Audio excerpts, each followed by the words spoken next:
Lord bless you today. Thanks for tuning in to Discover Church Meditative Moments, our devotional thought for today.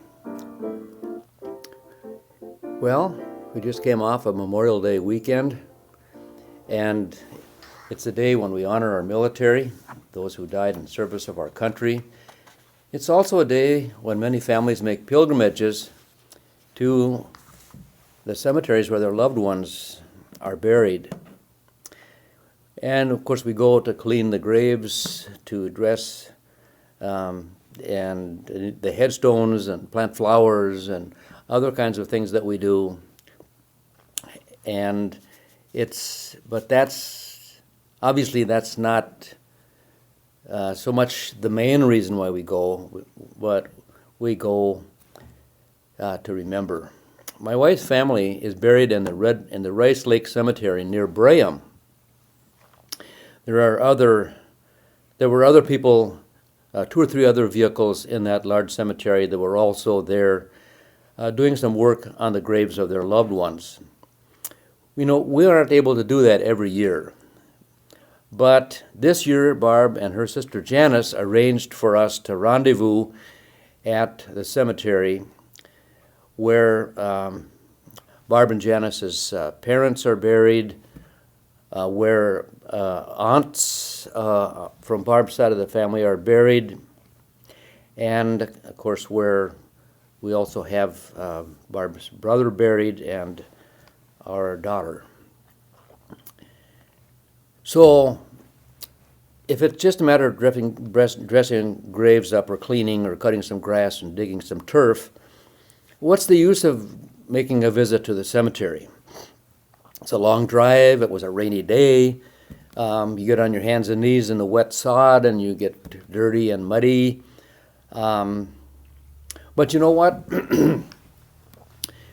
We honor our veterans.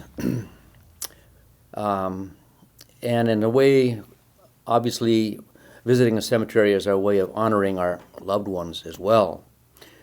In our family, we have a history of doing this concern for the welfare, well-being, and honoring the memories of our loved ones. Barb's dad was very religious about such things.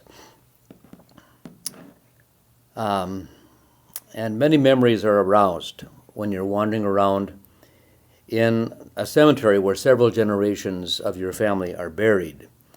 You can find the graves of your great-grandparents, of your grandparents, and others that you remember from your childhood.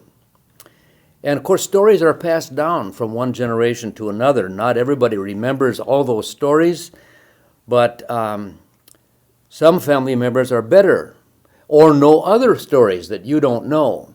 And so seeing the gravestones and standing there and recollecting the past is an opportunity to get reconnected with many good memories and many reasons why you appreciated or have these emotionally charged memories, good memories, most of them, about our family members who have died.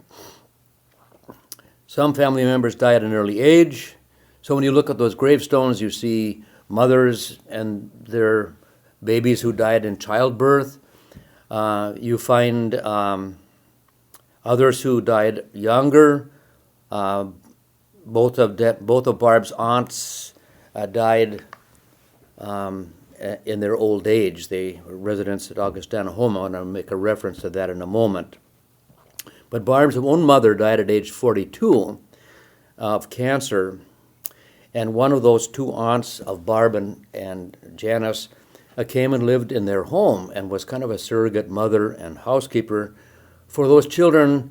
The younger ones were just toddlers, even in preschool or younger, and so they looked at this aunt as more of a mother than an aunt.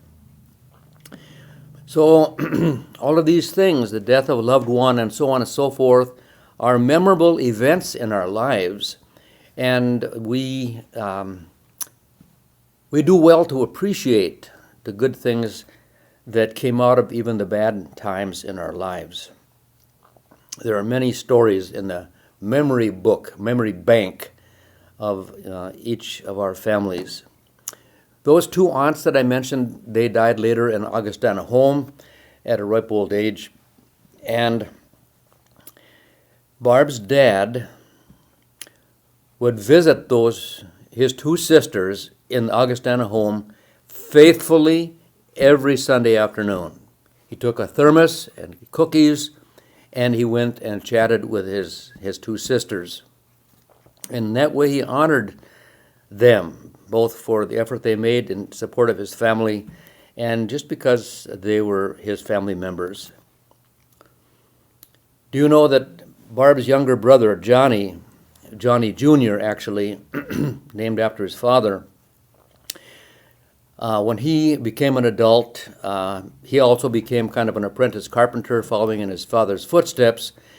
But when Johnny fell in love and was engaged to be married, then his life was cut short because of a work accident in which he perished. But at his funeral, his fiancée said that her first date with Johnny Jr. was a trip to the rest home to visit Johnny's aunts. So that's and that, of course, was a reflection in her eyes of somebody who cared for his family and who respected family tradition and generations of investment in the future. And so she thought that he was a good bet for a wonderful husband. Unfortunately, his life was cut short. And so there we were looking at Johnny Jr.'s grave also in the Rice Lake Cemetery. You know what? Thinking about our death on Memorial Day weekend, as we look at the graves of others who have already passed on, is a reminder that God has created us as bodies, soul, and spirit, and that someday Jesus is going to return and he's going to resurrect all those who have died in faith. Actually, all of those who have died will be resurrected. And you and I are among those. Jesus had a body, as we do, born of the Virgin Mary, and died on the cross for us, buried in Richmond's grave, was raised after 3 days. But he went on high in his resurrected body. We died with him, we were raised with him, we ascended with him. We honor him on Good Friday, even though there's no body in the cemetery where Jesus Christ was buried, in the grave that he was buried in. In the Old Testament, families were very careful with the remains of their loved ones, too, and gave specific instructions where they wanted to be buried. And so their relatives honored them by doing so. And the fourth commandment says, honor your father and your mother, that your life may be long. Honor them while they live, and honor them even after they pass away. I guess I never thought in a way that honoring meant visiting their graves. Maybe when I was a young kid and thought I was immortal, maybe in those days it seemed like kind of an unattractive idea to go to a graveyard. But I have learned that there's much to honor and much to remember and much to learn in a cemetery. Amen.